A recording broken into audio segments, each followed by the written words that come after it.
ายดีท่านผู้ชมมาอีกแล้วสำหรับคลิปที่2แล้วสำหรับคลิปนี้นี่แม่นมอบให้เอื้อยคนหนึ่งที่ฮักและนับถือเป็นพิเศษเลยเพิ่นบอกว่าอัดคลิปแต่งหน้าให้เบิ่งแดอุ้ยอันนี้น่าสุดๆเป็นตะเบิ่งบ่เนี่ยนี่บ่คนเฮาเนาะสมพอหั่นแหละไก่งามย้อนขนคนงามย้อนแต่งแท้ๆท่านผู้ชมหาก็ล้างหน้ามาล้างหน้ากันก่อนเนาะสุบหน้าให้แห้งอันนี้หาก็ล้างออกจากของหน้าไปใหม่ๆอันนี้ตอนเช้าเนาะมื้อนี้เป็นตอนเช้าๆเลยที่ว่าจะเตรียมตัวไปล่าไปกันล้างหน้าไปแล้วก็จะใส่ก่อนจะลงครีมบำรุงต่างๆก็จะใส่ซีรั่มของมะละไข่หินนกยุงนี่เป็นซีรั่มที่ว่าเฮ็ดให้ผิวกระชับบ่มีหูขุ่นขน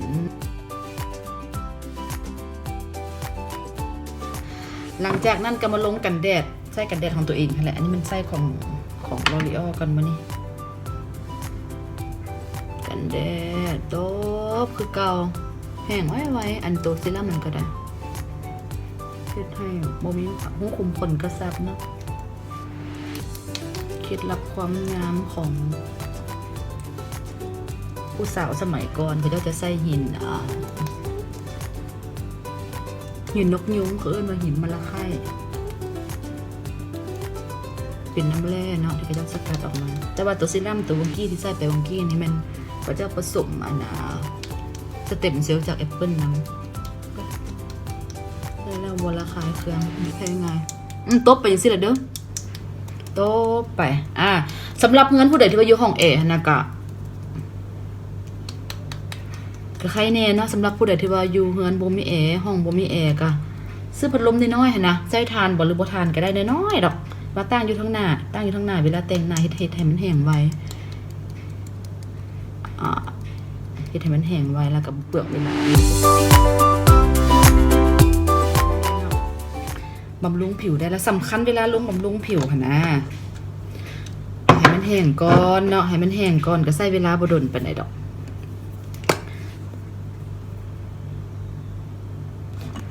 มาลง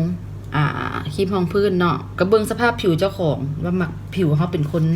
ผิวดำลายบ่คันผิวดำลายก็จะใส่ครีมรองพื้นขาวลายเนาะหรือว่าบางคนนี่ผิวดำอยากให้หน้าใสบ่อยากใส่ตัวดำลายเขาก็สามารถใส่เบอร์2ก็ได้แต่บ่ต้องใส่เบอร์1เพราะเบอร์1เสียให้หน้าเขาลอยคอมันสิดำก่อนหน้านะเนาะเป็นห่วงสำหรับผู้ผิวค้ำผิวดำเขาก็จะใส่ครีมรองพื้นที่มันเหมาะกับสภาพผิวเพราะว่าบางเทื่อแต่เบอร์1บางคนขนขาวกับมักใส่บ่มักใส่ขาวหลายเนาะครีมรองพื้นบ่ต้องใส่หลายเด้อบ่ต้องใส่หลาย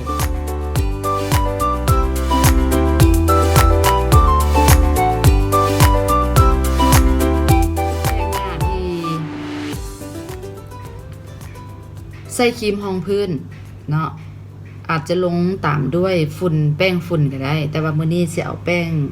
บ่เป็นแป้งฝุ่นเนาะแต่เป็นแป้งบางเบาจะใส่แป้ง2สีแป้งนึงจะเป็นแป้งขาวแป้งนึงจะเป็นแป้งค่อนข้างที่จะเข้มน้อยนึงเป็นอย่างค่อยใส่แป้ง2สีมันจะเฮ็ดให้หน้ามีมิติจะเฮ็ดให้หน้ามีมิติจะเฮ็ดให้หน้าว้าวเนาะแป้ง2อันนึงตัวแป้งปัดแก้มเนาะอันนี้ก็แป้งปัดแก้มคือกันเฮ็ดแนวใดวะติไฮไลท์เมื่อวานนี่จือบ่เฮ็ดคิ้วได้หลายแนวเนาะเฮ็ดได้มาจนแนวเด้ไฮไลท์เฮาหลังจากที่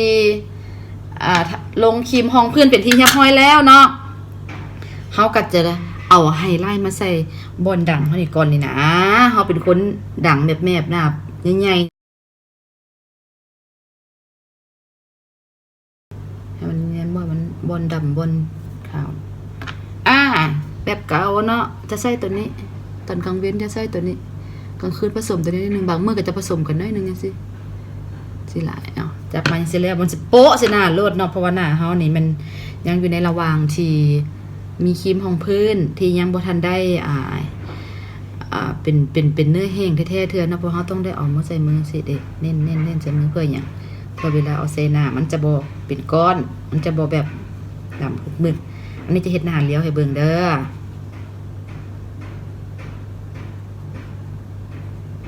เอาเฉพาะบนนี้น้อยเดียววันนี้บนโหนกแก้มน้อยนึงสำหรับผู้ที่ว่าหน้าใหญ่รูปหน้าคนลาวเฮาส่วนหลายก็จะเป็นคนที่ กระดูกหลายอยู่แล้วนะแล้วก็เกี้ยลงมาสองจานแล้วลงมาข้างสิเฮ็ดเบ้าเฮ็ดขอบแก้มนี่น่าจะขึ้นมีมิติขึ้นมาไหมหนึ่ง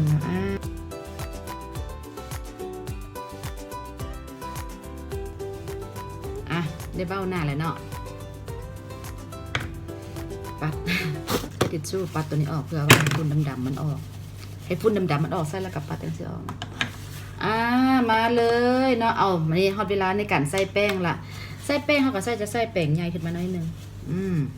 แป้งคือได้บอกได้เบื้องต้นแล้วว่ามีแป้ง2สีเบอร์1แป้งขาวได้น้อยนึงเนาะเบอร์1เขาก็จะเอาแป้งขาวนี่ลงก่อนนี่ลงแถวนี้ลงแถวนี้ก่อนนี่ให้เทน่าเขาใส่สว่างบนนี่เห็นปะนี่ก่อนลงค้างเฮ็ดให้ค้างคือมีมิติลงบนแก้มลงบนรอบดวงตานี่ขึ้นมาทั้งข้างเฮ็ดให้หน้าที่แบบว่าสว่างเป็นตัวละนี่เฮ็ดจังซี่นี่ขึ้นมาจังซี่นี่ที่นี่นะมองลงก่อนก็ครอบดวงตาอันนี้เป็นแป้งเบอร์2เนาะทานกุศลแป้งเบอร์2อันนี้เข้มขึ้นมาหน่อยนึงใส่บนใดบัดติใส่บนแก้มเฮา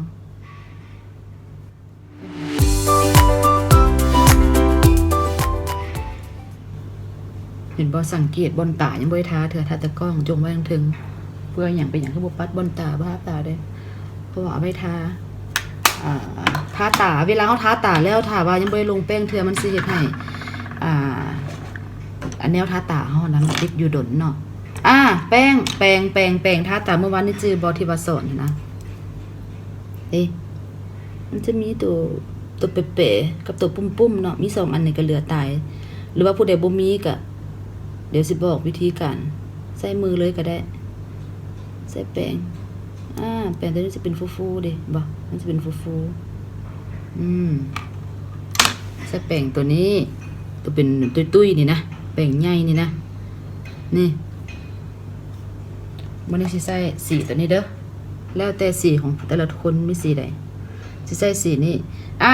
แต่ละคนบอกว่าโอ้ยแต่งหน้าแต่ละมือหั่นน่ะต้องเลือกสีตาเนี่ยเดี๋ยวเพื่อให้เข้ากับสุดบ่ต้องเป็นห่วงเนาะถ้าสมมุติว่าผู้ใดที่ว่าบ่มีสีตาหลายพวกเขาก็จะเลือกเอาสีที่เป็นธรรมชาติสีน้ำตาลจังซี่เนาะสีน้ำตาลอ่อนๆแต่งไปกันบ่จำเป็นต้องเอาสีจุดจัดละสีน้ำตาลอ่อนๆไปหรือว่าอาจจะเป็นประมาณนี้สีจังซี่ประมาณนี้เนาะส่วนหลายสีทาตามันก็จะประมาณสีแบบจังซี่เห็นบ่มันจะมีสีเป็นอย่างบัดหลายๆคนยังบ่ฮู้ว่าอันนี้มันสีขาวเลยเนาะขาวมุกแล้วอันนี้เป็นสีออกบัวอ่อนๆออกสีเนื้อเนาะออกสีเนื้อแล้วนี่จะเป็นสีน้ำตาลอันนี้จะเป็นสีออกดำอันนี้จะเป็นน้ำตาลเข้มเป็นอย่างไม่ค่อยไล่มาจังซี่ฮู้บ่ก็ย้อนว่าเวลาเฮาแต่งหน้าเขาต้องเอาสีอ่อนๆไปจังซี่คือกันสังเกตบ่เขาต้องทาอ่อนๆคือกันสำหรับผู้ใดที่มีตาปูอยู่แล้วเนาะตาปูค่ะนะก็บ่ต้องใส่สีขาวตัวนี้หลายหลีกเลี่ยงเลยสีนี้บ่ต้องไปใส่อยู่บนโหนกตัวนี้บ่ต้องใส่สีอ่อนๆนี่ก็ได้เนาะแต่สำหรับมื้อนี้เขาจะใส่หมดทุกสีเลยเอาสีขาวนี่ลงนี่สีขาวจุเลยนี่บ่ต้องคิดอย่างหลายทาเลิศทาเริ่มตั้งแต่อันเปลือกตาตัวนี้บ่มันนี่อันเปลือกตาตัวนี้เอาขึ้นไปโลดนี่นะมันทั่วตา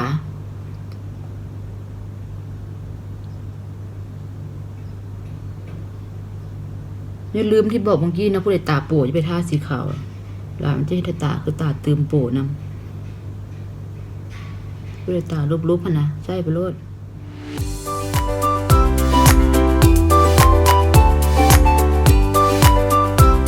สีบัวลงอีกสีบัวอ่อนนี่สีเขาเอิ้นว่าสีบัวอ่อนๆหรือสีครีมนี่เอาลงอีกนะ2เบื้องเฉพาะเบื้องนี้เฉพาะตัวนี้ลงอีกแล้วเนาะแล้วก็จะเอาไล่กันมาติ๊กเมื่อกี้เขาว่าจะใส่สีนี่ซะนะสอนนะว่าเป็นตัวนี้ว่าเป็นหยังคือกันเลยบ่เป็นหยังสามารถเปลี่ยนได้เอาตัวสีตัวนี้สอนเด้อ เมื่อกี้นี่ลงสีขาวตัวนี้ก็เป็นสีขาวมันยังในโทนเดียวกันอยู่นี่ลงขาวไปแล้วแต่เอาสีนี้ซะมันจะมีอมม่วงเลยนิดนึงมันจะมีอมม่วงอมบนม่วงหลายนะเป็นม่วงแบบงามนะมากสีเนี่ยเป็นคนมักโทนสีบัวม่วงอยู่แล้วเอาสีม่วงใส่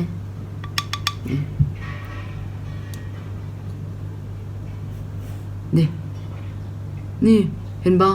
ขอบตาเห็นบ่นี่ตรงนี้นี่เขาทาอยู่บนหางตานี่ก่อนเห็นบ่เครื่องกลางนี่จงไว้ก่อนสำหรับผู้ที่มีตาสองสั้นเด้อนี่เด้อเขาอยากเห็นเป็นเบ้าตาบ่เน้นหางตานี่ให้มันอยู่กับหางตานี่ก่อนนี่แล้วอันตัวอ่อนๆบางๆที่มันเหลือค่อยๆเกลี่ยไปให้บ่เน้นเป็นสีเข้มมันค่อยๆไล่ขึ้นมาเทิงค่อยๆไล่ขึ้นมาแล้วก็เฮ็ดมือเบาๆได้ค่อยๆไล่ขึ้นมาเฮ็ดมือเบาๆไปเห็นบ่เฮ็ดมือเบาๆขึ้นไปนี่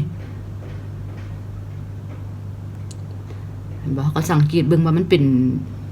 เนียนๆหรือบ่มันเป็นแบบคล้ายๆเป็นไฮไลท์หรือบ่เขาก็สังเกตเบิ่งว่าตาเขามันเป็นจังได๋เขาก็สามารถใช้มือเฮ็ดจังซี่ก็ได้นี่บ่ทั้งรวมเด้ทาตาบ่ให้เป็นฝุ่นเหี่ยออกให้มันจับให้มันแน่นเอาหางตาในก่อนสีเข้มที่ทาตามันจะอยู่หางตาค่อยๆเกลี่ยมาเถอะหน่อยให้มันเป็นเลื้อๆไปเนาะนี่คือเก่าเนาะสีม่วงลงก่อน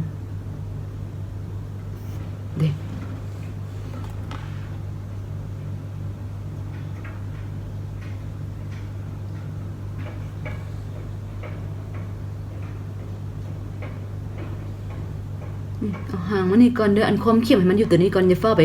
ท่าขึ้นไปนั่นแหละขึ้นมาก็เป็นแบบ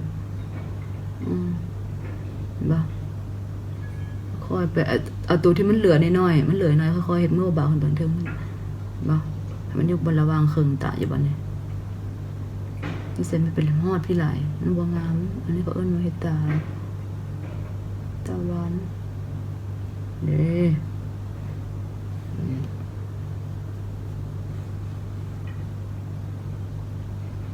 มันจะห่างตาอันนี้เข้มๆวันนี้แล้วก็ค่อยๆเลื่อยๆมา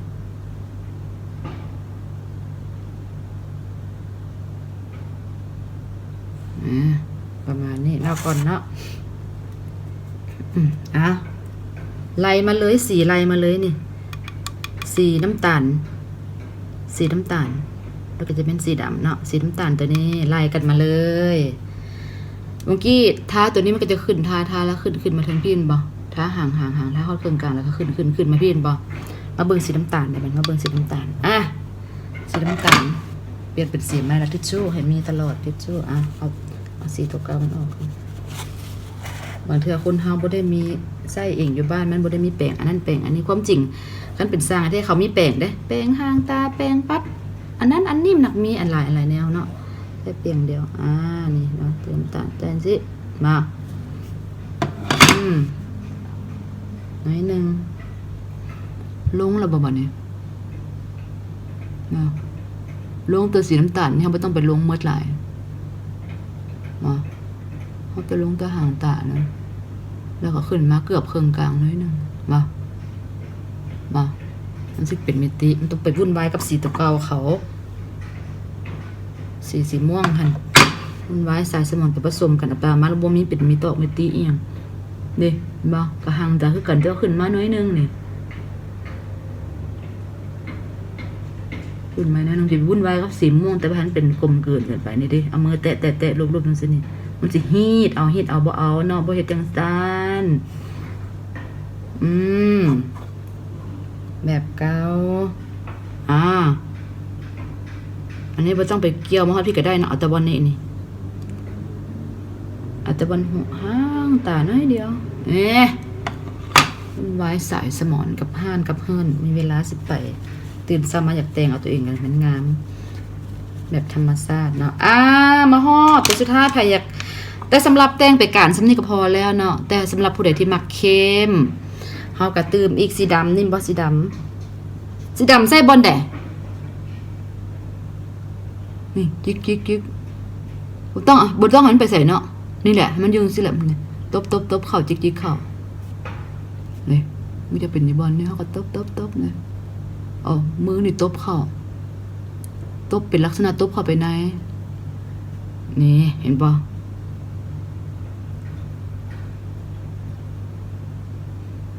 ให้มันเลื่อมใส่กันสีดำ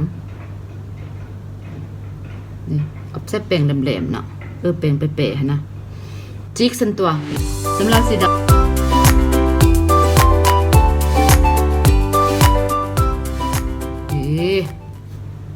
ได้ห่างตากได้สิยากเองไว้ใส่สมอนกับห่านคิดเองก็ได้ตัว ทาคิ้วบาดนี่น่ะเมื่อวานสอนไปแล้วนี่เอาแต่หางมันไปก่อนนี่วุ่นวายนะมันอื่นต่อแต่หางน้อยนึงหางตากับหัวตาให้มันโทนละสีเนาะหางตาออกสีเข้มได้น้อยนึงก็ได้เป็นตอนกลางวันก็ใส่สีน้ำตาลเข้มหรือผู้ใดต้องการอยากจะเป็นสีเข้มเลยก็ได้เฮากะสำคัญคือหางตาบ่เป็นหยังทั้งเข้มนะคันเป็นเศษอยู่แล้วมันจะเป็นสีน้ำตาลเข้มซะเนาะนี่ก็กลับมาใส่ตัวนี้ไฮไลท์นี่ก็ใส่แป้งน้อยก็ได้มันนี่สอนแป้งน้อยเกียร์ประยุกต์ได้หมดนะเครื่องคะแนนว่าเฮาเป็นนี่เอาหางคิ้วนี่ก่อนนี่นะเกียร์ให้มันนวลให้มันเนี้ยเป็นเนื้อเดียวกันลายเฮ็ดให้มันเป็นเรื่องยุ่งยากแล้วเฮ็ดแต่งตลอดมันจึงเคยฮู้อันใดแป้งอันใดบัดนี้มาก่อนจะลงไปใส่ตัวอื่นแป้งมันเคยทาสีน้ำตาลไปแล้วเนาะให้เอาทิชชู่นี่เซ็ตก่อนออกก่อนเด้อฉะนั้นมันสิเป็นสีเอาสีดำมาใส่มันสิเอาสีดำมาใส่มันเป็นแทนที่เขาจะได้สีดำอยู่ผ่ามันสิเป็นมดคิ้วมดอย่างเลยเขาเอาอันนั้นตัวนี้เขาอยากใส่จุ๊บเป็นสีน้ำตาลอ่อนตัวนี้นะแล้วก็มาจุ๊บนี่ใส่บอลนี้ขึ้นไปมันมีอ่อนกว่านี้อีกได้บางเทื่อก็มีอ่อนกว่านี้อีกเขาสามารถจะมาใส่ก็เป็นอย่างจริงเขาบ่ใส่หัวก่อนก็ใส่ค่อยๆมันเป็น3ลำดับเด้มันจะมีอ่อนกว่านี้แล้วก็ไล่มาหัวก็ได้นี่ทาขึ้นมาแล้วบางเทื่อมันเหลือในแป้งก็ตัดลงมา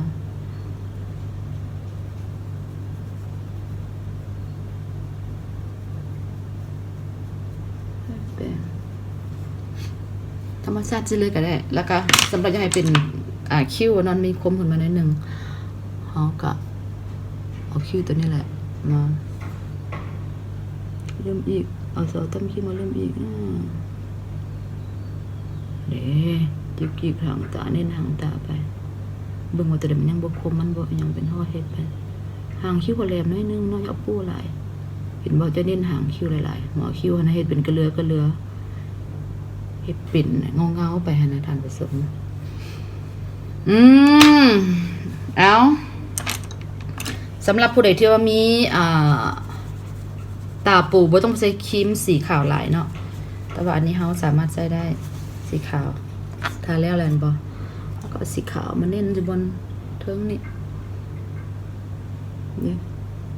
สีขาวเน้นอยู่นี่เฮ็ดให้หน้าเฮาสว่างขึ้นเฮ็ดให้เห็นรูปคิ้วชัดเจนเห็นบ่นี่สีขาวพี่น้องสว่างขึ้นทาเรื่องหัวคิ้วเนี่ยเดี๋ยวหัวคิ้วเขาชัดเจนขึ้นวันนี้เขาก็เอาสีออกเป็นสีครีมสีคล้ายๆที่ใส่สีนี่มันนี่ใส่หมดทุกอันเลยใส่บอลนี่ให้มันเน้นพี่พอนี่นะให้มันเน้นให้มันอันน่ะมีเมตีขึ้นเต็มมันสว่างขึ้นเต็ม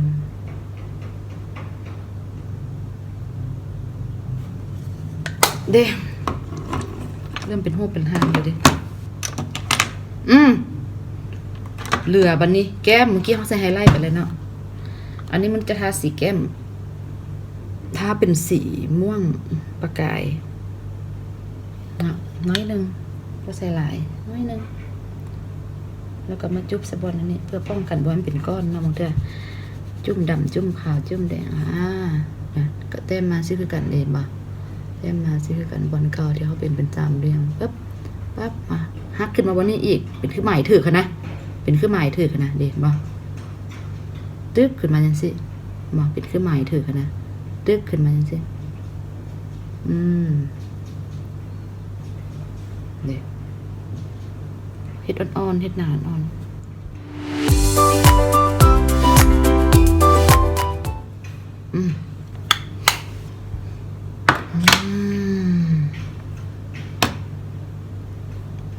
ผู้ใดบ่มักขอบตาก็บ่ใส่ขอบตาเนาะเฮาก็ใส่เป็นมัสคาร่าใส่เลยเต็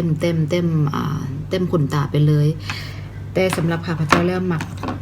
ขอบตาเนาะเพราะว่าเฮ็ดเน้นให้ตางามขึ้นวิธีทาอายไลเนอร์จับขึ้นมาเปิดขึ้นมาสีดำเนาะเอาห่างมันก่อนเบิ่งเฮ็ดจังได๋เอ้าซอกขาบนให้มันนั่นง่ายๆดิยกเอามือใส่ยงสินี่ขึ้นมาก็เห็นรับตาน้อยลงก็บ่เห็นหงแล้วบัดนี้เอาห่างตานี่ไปก่อนเน้นห่างตาขึ้นไป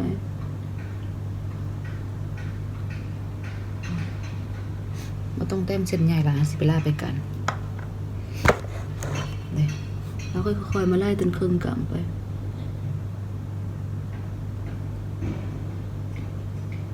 เนาะนิดนึงเต็มบ่เต็มตาก็ได้เฮาเฮ็ดธรรมชาตินี่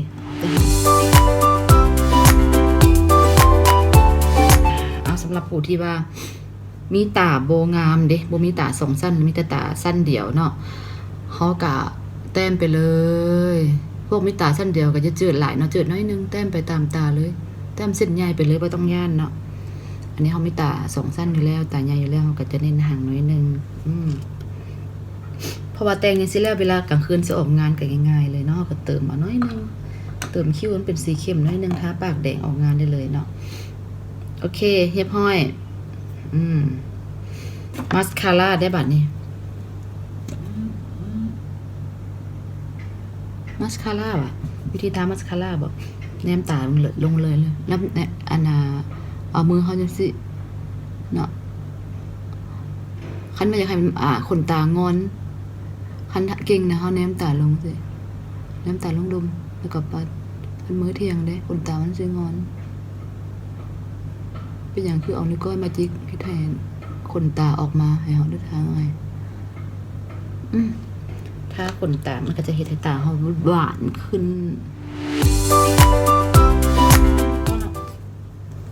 คันออกงานทาจัก3สั้น4สั้นพุ่นล่ะโอเคอันนี้แต่งหน้าไปลาไปการน้อยนึงเนาะแต่งหน้าธรรมชาติเป็นคนมักทาศพบ่มักทาปากจะใส่แต่นี่ส่อแต้มคิ้วขอบน้อยนึงบางๆ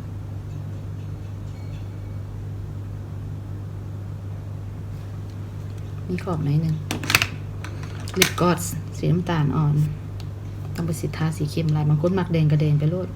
แต่ว่าไปเฮ็ดเวียกเฮ็ดงานเน้นนะอยากให้แต่ทาสีอ่อนๆทาสีจืดๆอ่อนๆต้องให้ทาสีประเจิดประเจ้อหลายเฮาไปการไปละเวลาไปกันแต่ว่าเฮาก็ต้องได้แต่งให้หน้าเฮา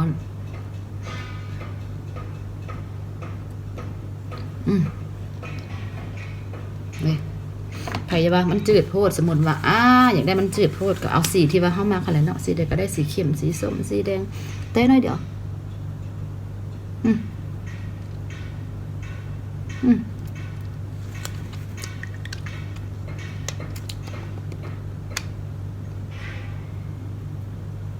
มันซึมเข้าปากอีกดอกเป็นคนสุกแห้งกินน้ำหลายปานใดก็ยังแห้งอยู่ถือว่าแล้วล่ะผู้ใดต้องการอยากจะเน้นให้ซุปที่ว่ามีประกายมีเมตี้ขึ้นนี่ดิสีขาวหมกนี่เตะมาได้ไหมเอาคนกลาง ได้ค่ะมันจะมีติมีนวลๆขึ้นหน่อยหนึ่งครบเสร็จไปการได้ซ้ำนี้เนาะธรรมชาติฮาบอนั่นหลายนี่เบิ้งคือแตงเบิ้งคือว่าแตงเอาแท้ว่าแต่ว่าออกมาแล้วมันจะเป็นธรรมชาติบาดนี้ที่สอนเคล็ดลับหน้าเด้งหน้าใสหน้าเนียนถ้าแตงแล้วเล็กๆซี่แล้วเป็นบ่เฮาทาปัดแก้มเรียบร้อยแล้วเพิ่มความเด้งให้หน้าเพิ่มความเด้งให้หน้าด้วยแป้งเอาไปสลับแป้งค่อยแป้งอยู่ตรงบนนี้ด้วยแป้งดิแป้งโอ้ยอันนี้ก็ได้นะปักไว้ด้วยแป้งทาบนไดนี่ทาพวงแก้มเขานี่เฉพาะนี่จุบจะแป้งไปพวงแก้มเขาเหลือมเท่ากับเกลี่ยไปก็ได้เกลี่ยบนแป้งเฮ็ดให้หน้าเด้งขึ้นมาเฮ็ดให้หน้าอุ่มขึ้นมาเฮ็ดให้หน้าเด้งขึ้นมานะเพราะว่าเนี่ย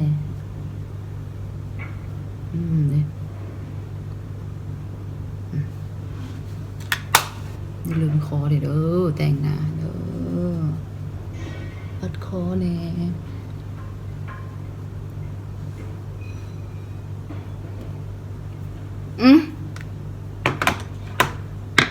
พร้อมไปเวียกสินตบาทนี่นะเครื่องประดับก็ใส่แทนไหมหมักใส่ตุ้มหูได้นี่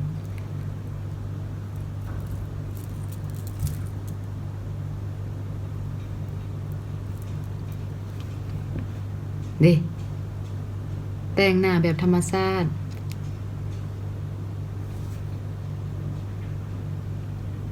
ไปการธรรมดาจำได้แล้วเป็นผู้หญิงอย่าหยุดงามก่อนออกจากบ้านทุกครั้งแต่งหน้าก่อนอย่าสุฟ้าวคิดว่า5 นาทีไปใกล้ๆนี่บางเทื่อไปเจอหมู่เก่าบางเทื่อไปเจอแฟนเก่าบางเทื่อไปเจอคนสำคัญเนาะเฮ็ดหน้าหรืออะไรไปนี่บ่ได้เนาะหน้าห้ามมันคิ้วก็ต้องมีอย่างขี้แล้วแต้มอย่างขี้ลายก็แต้มคิ้วแล้วก็ปัดแก้มทาลิปกลอสออกเหือนเนาะจะสุปล่อยให้หน้าโซดเป็นโสมๆเนาะเฮ็ดงามๆจังซี่แล้วก็เฮ็ดทรงผมท่าแม่ทรงผมอันนี้ก็เป็นคนที่บ่มักใส่หวีบ่ฮู้เป็นหยังเด้แล้วก็มาผู้ใดมักเป็นทรงใดนี่อันนี้ทรงอาชีพดิบ่ใส่หวีจักเทื่อตัวนี่จับบนเครื่องบนคิ้วเข้าไปนี่ดิขึ้นมาจับขึ้นมานิบอันนี้จงไว้เห็นอย่างนี้จงไว้น้อยหน่อยสิเอาตัวนี้ขึ้นมาก่อนบนขึ้นผมก็เริ่มงอนี่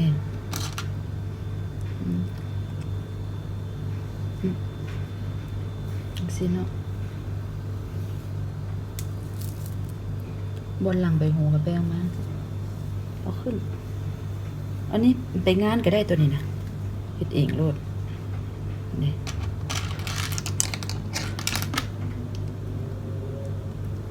บ่มาขมเรียบนะเอาขึ้นนี่หลังใบหูเนี่ยก็ใส่หลังใบหูนี่ใช้เต็มมือนี่ตานี่ดิขูดไปได้ไหมค่อยๆให้เพราะว่ามันเป็นผมมันนั่นแหละนี่ส่วนที่เหลือกันม้วนขึ้นกูเด็กไม่กิบอันนั้นนะเด็กม้วนแล้วเลยก็ม้วนใช่ไหมลากไปกลางนี่พับขึ้นมาเอาเสื้อมาทางใน